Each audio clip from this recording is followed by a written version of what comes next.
I guess about 80% of the people remembered that today is Valentine's Day, but only 20% of people know that something else happened on this day.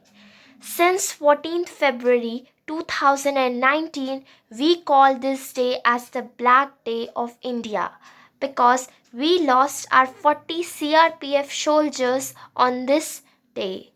On this day, Pulwama attack happened, and from then we are calling it a Black Day for India. And therefore, today I'm here to tell you more about this day and what actually happened with our soldiers. 14 फरवरी 2019 में जम्मू कश्मीर के पुलवामा में सुरक्षा बलों पर सबसे बड़ा हमला हुआ था और सीआरपीएफ के 40 जवान शहीद हो गए।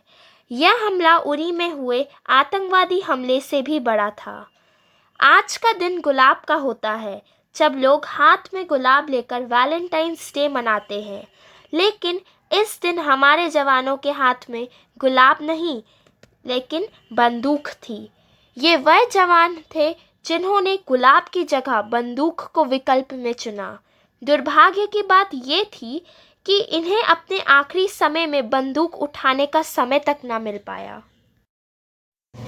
इस दिन जम्मू से श्रीनगर के तरफ सीआरपीएफ के जवानों का एक बहुत बड़ा काफिलाना आ रहा था। वह छुट्टियों से वापस आ रहे थे। बर्फबारी से 3-4 दिनों से रास्ता बंद था और आज ही रास्ता खुला था। हम कह सकते हैं यह उनके लिए मौत का रास्ता था। इस काफिले में 78 गाड़ियों में 2537 जवान शामिल थे।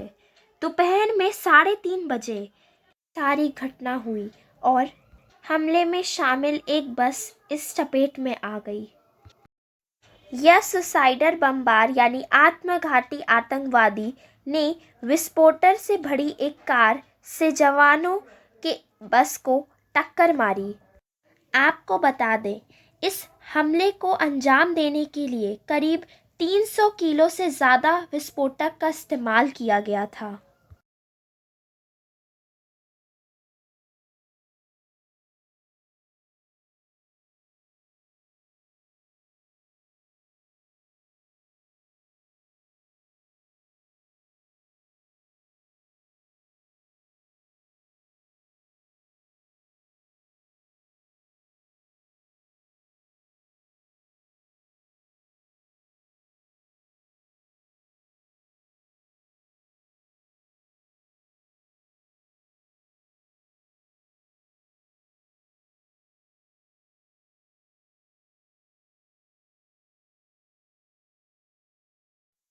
और वैसे ही सीआरपीएफ की इस बस के टुकड़े टुकड़े हो गए।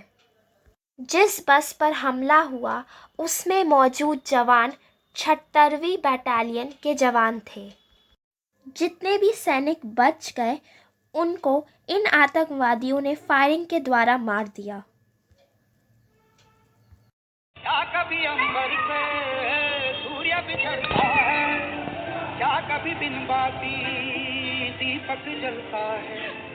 ये तेरे अनहोनी हर आँख हुई जाना, छोड़ गया जो तू कैसे जिएंगे हम।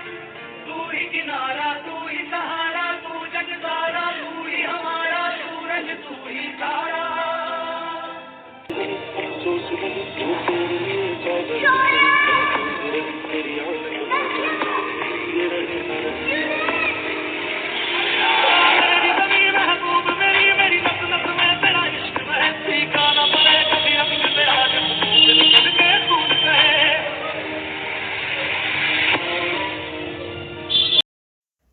जवानों को बुलेट प्रूफ व्हीकल्स के बीच साधारण बस से ले जाया जा रहा था, पर आत्मघाती हमलावर ने उस बस पर ही हमला किया जो बुलेट प्रूफ नहीं थी। इससे हम ये पता लगा सकते हैं कि आतंकवादियों को पहले से पता था कि बस कितने बजे किस रास्ते से और कब जाएगी। इस हमले की जिम्मेदारी पाकिस्तान के आतंकवादी संगठन जैश-ई-मोहम्मद ने ऐसा कहा है कि इस हमले को अंजाम देने के लिए पुलवामा के स्थानीय आतंकवादी की मदद ली है उन्होंने। और यह आतंकवादी और कोई नहीं, वहीं पर रहने वाला एक स्थानीय आतंकवादी जिसका नाम आदिल अहमद था, उसी ने किया है। आदिल अहमद ने ही विस्फोटक से भरी गाड़ी से सीआरपीएफ की बस को टक्कर मारी और उसके बाद ही विस्फोट हुआ।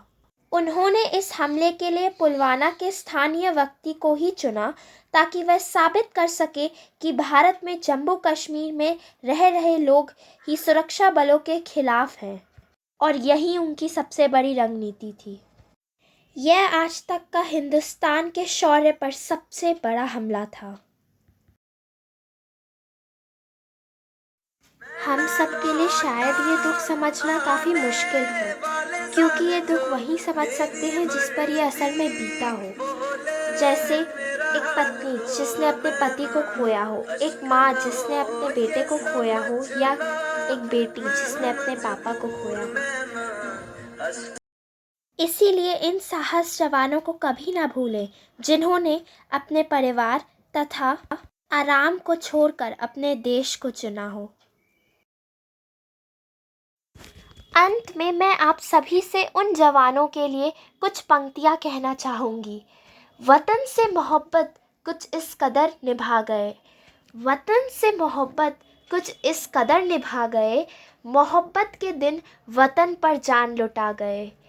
हे भगवान उन परिवारों को सलामत रखना, हे भगवान उन परिवारों को सलामत रखना, तिरंगे में लिपटे जिनके लाल आ गए। सत सत नमन करते हैं हम ऐसे शहीदों को, सत सत नमन करते हैं हम ऐसे शहीदों को, बिना बोले ही मोहब्बत के सही मायने सिखा गए।